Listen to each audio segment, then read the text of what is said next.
Alright, yellow, your turn. Alright, I'm rolling. Nope, it was an orange. Hey guys, what does orange do again? Where'd the stork go? Guys? Oh my god, you just ate him.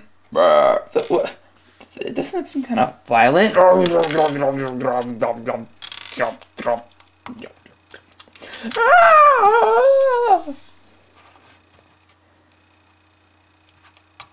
You didn't see anything.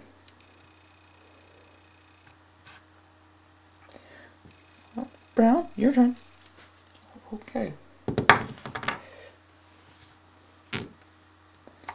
It's 2, okay. 1, 2.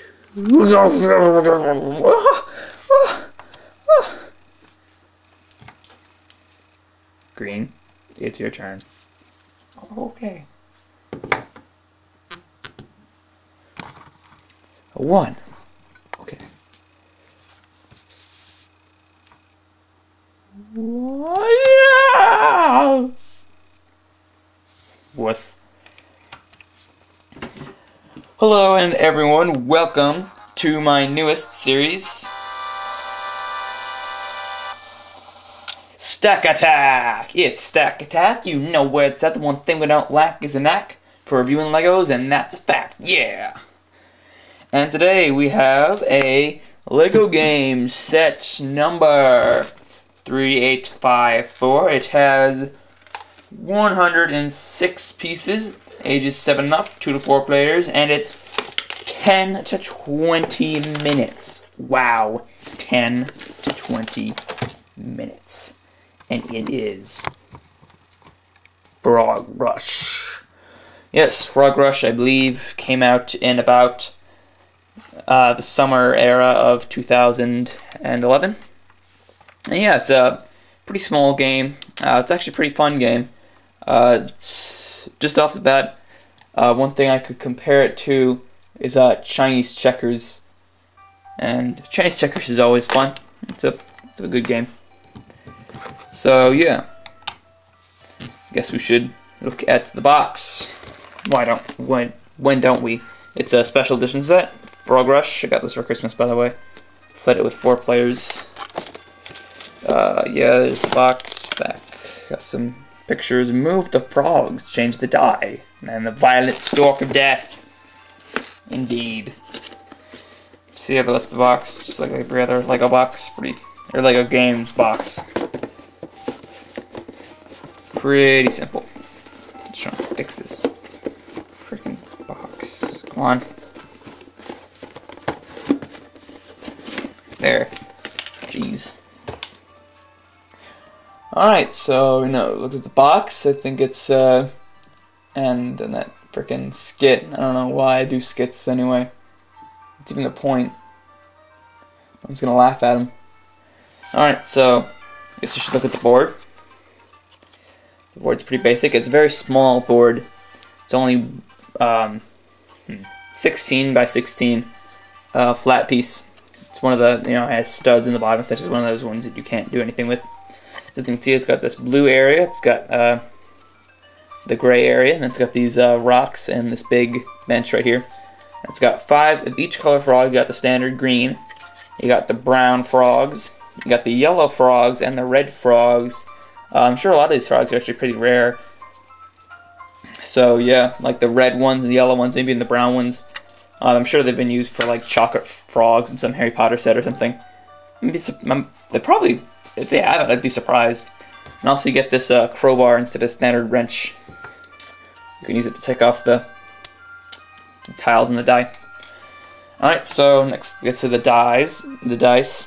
Well, I just explain the rules first. Basically, the idea is to get all of your frogs to the other side of the board, just like Chinese checkers. And once all of your frogs get to that side, the game ends, and you tally up your points. So I guess we should look at the dice. 1, 2, and 3. Just move you 1, 2, and 3. You can also move diagonally. So yeah, it seems pretty basic. But then there's the blue tile, or the leapfrog tile, which allows you to just like Chinese checkers, leap over a frog. I'll just set something up here. No,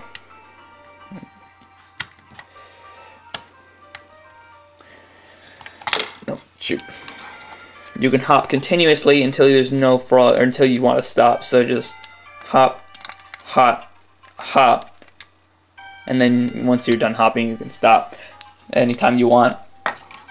So that's, again, pretty simple. But unlike Chinese checkers, it has a very small board, so it makes makes it very interesting trying to get the right jumps off. I'd say you get them a lot less because the board is very crowded. And of course, it has less pieces and has half the pieces of Chinese checkers, but like a sixth of the board size, so it gets pretty hectic. And it's kind of difficult to pull off crazy jumps like you can in Chinese checkers, but it does take a little bit of strategy. And then there's the single orange tile, which is the stork. Basically, if the frog isn't on his home base, you can use the stork to eat him. And the stork stays on that spot, you can't hop over him, you can't move on his space or anything. So, fun fact, storks eat frogs. So yeah, it's a pretty interesting game because you can pull off a lot of I think you can interesting jumps. There's also some kind of hidden strategy to it. Like, as I said, once all of your frogs get to the other side, which the other side is the shore, these rocks, and then this bench of that other side. The side with your color. I like to see the green frogs have to get to the one with the green piece right there. And then once, let's just like, you know, set this up. Once all of your frogs get to the other side, the game ends. Not just like, you know, whatever. Once this last guy lands on that side, it's over. Oh, also I forgot.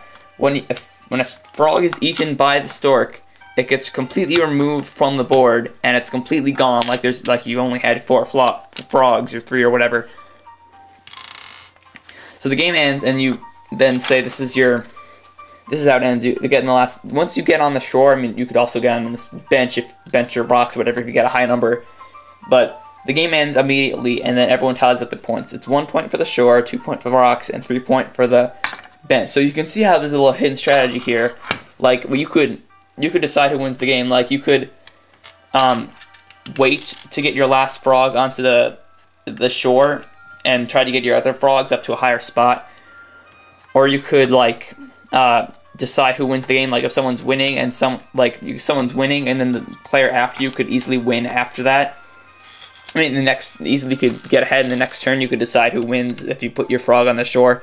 So there's a lot of really hidden strategy in this game. That's why I think it's a fun game, just because it's really, a lot of these LEGO games have a lot of hidden strategy. Like Wild Wool, you have to kind of strategize with how much wool you have on your sheep.